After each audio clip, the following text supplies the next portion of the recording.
My name is Sam Wills. I do multiple shows. I do the indoor comedy show, The Boy with Paper on His Face, and I also do a street performing show called The Sam Wills.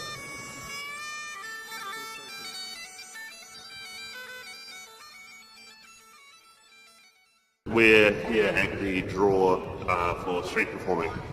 This is a bunch of buskers who get together and shove passes in a hat, and you draw it out like a lottery to see what time show you get. It's organised chaos. We've all got lives that are more enjoyable than this. How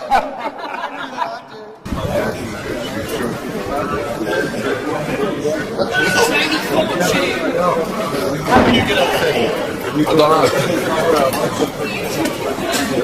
I'm not going to say, I just like say, fuck it.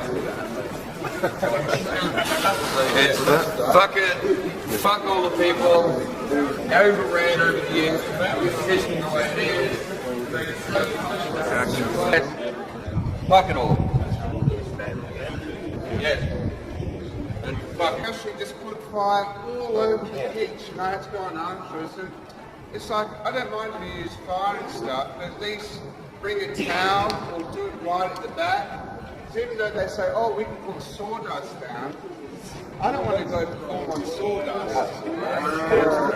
It's all politics, it's so shit. And that is the big one that I want. Sam Wills. That's good.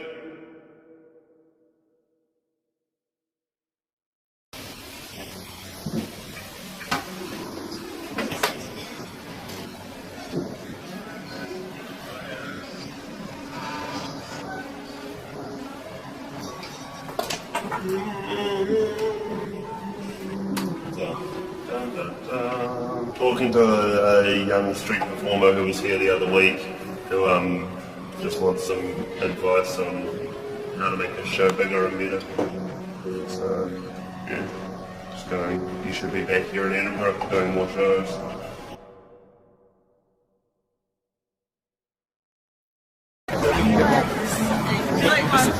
Then the ridiculous thing is I now look for the comedy cucumber.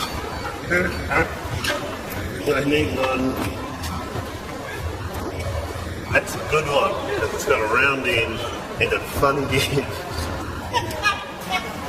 What am I doing with that? Laugh it up, lady. Laugh it up.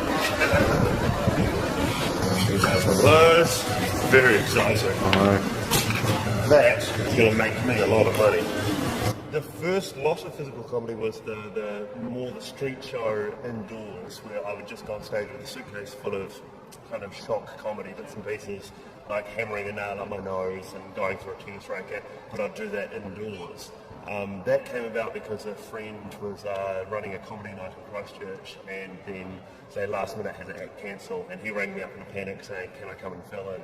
So I went down and did a spot, and it went over all right.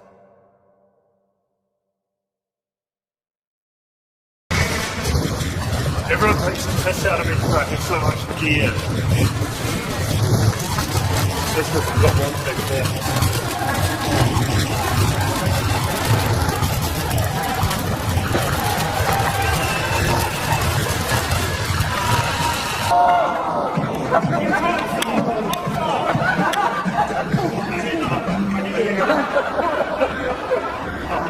Man with the big industrial TV camera, yeah, could you not film the show? Thank you very much. Yeah, because if I have to keep referring to you in the show, it ruins it for all of these people. You see, they're doing the show, you're a street performer, is I get to do this for the people. The big TV people, they film the show, they put it on TV, and I get screwed. Yeah. So if you can not film the show, thank you very much, sir. Have a good day. Ladies and gentlemen, stay right there. Perfect position, here we go. The street performers never say how much money they make, and we never let audiences know how much money we make, because people have this idea that street performers are just a step up from beggars, where you live on couches, travelling around the world, dossing around at people's places, you make enough money to get by. But very quietly, we do. If you have a good show, you can do pretty well. You don't want to let people know you're making good money. Some performers make I'm not one of them.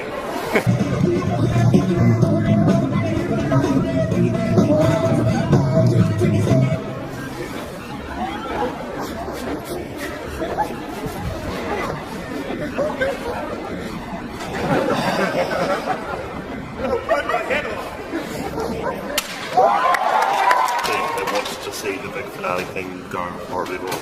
So all that happens to me is the fire goes out at the wrong time. So then I'm stuck rolling on the tube. The fire goes out and I need to solve the situation. So, and all the time building up to the show, I've succeeded at normally everything I've done. And so when I see this one failure, people then go, it's a human thing, he's failed, we can relate, it's all good, oh, we like him, give him some money. That's all a crafted kind of thing. So,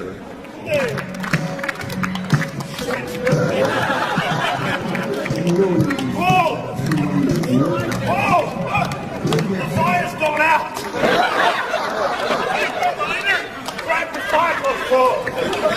Whoa! Hurry! Hurry! Put it before! Stick them in the fuel! Shit!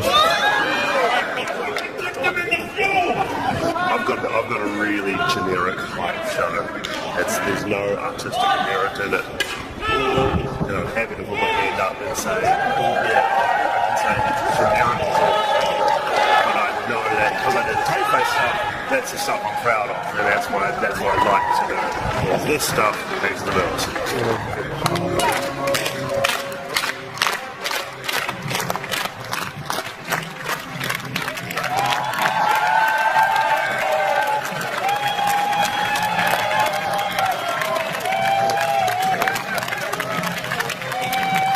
Thank you so much for watching. Have a great day. Thank you very much for watching, mate. Cheers, guys. Thank you very much. Thank you so much, guys.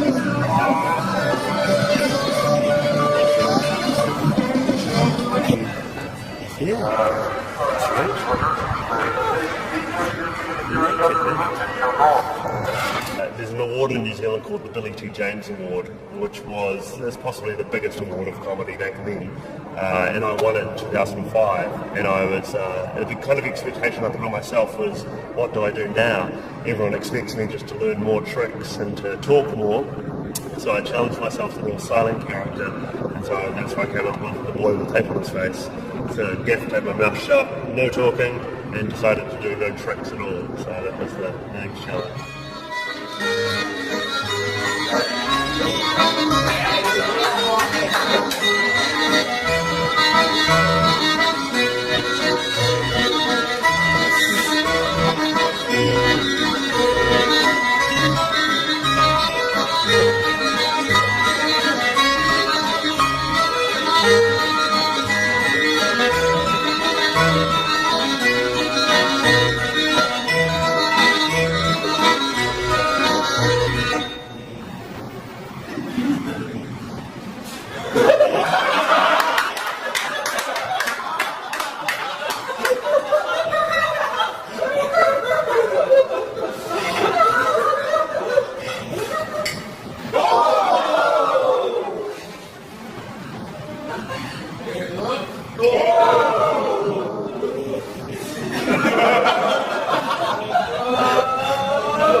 I really enjoy doing the Tape Face show. I don't know what it is about it, but it's such an innocent kind of show. It's a real simple joy from making people laugh in such an easy way.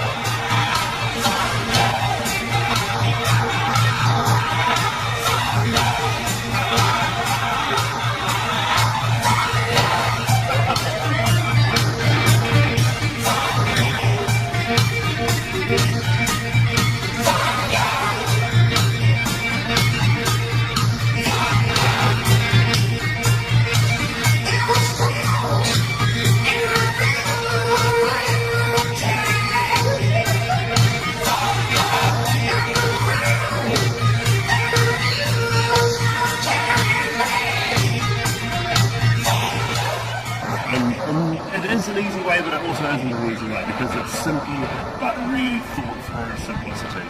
So there's great satisfaction in, I don't know, knowing that people are having a good moment enjoying such a silly, ridiculous thing.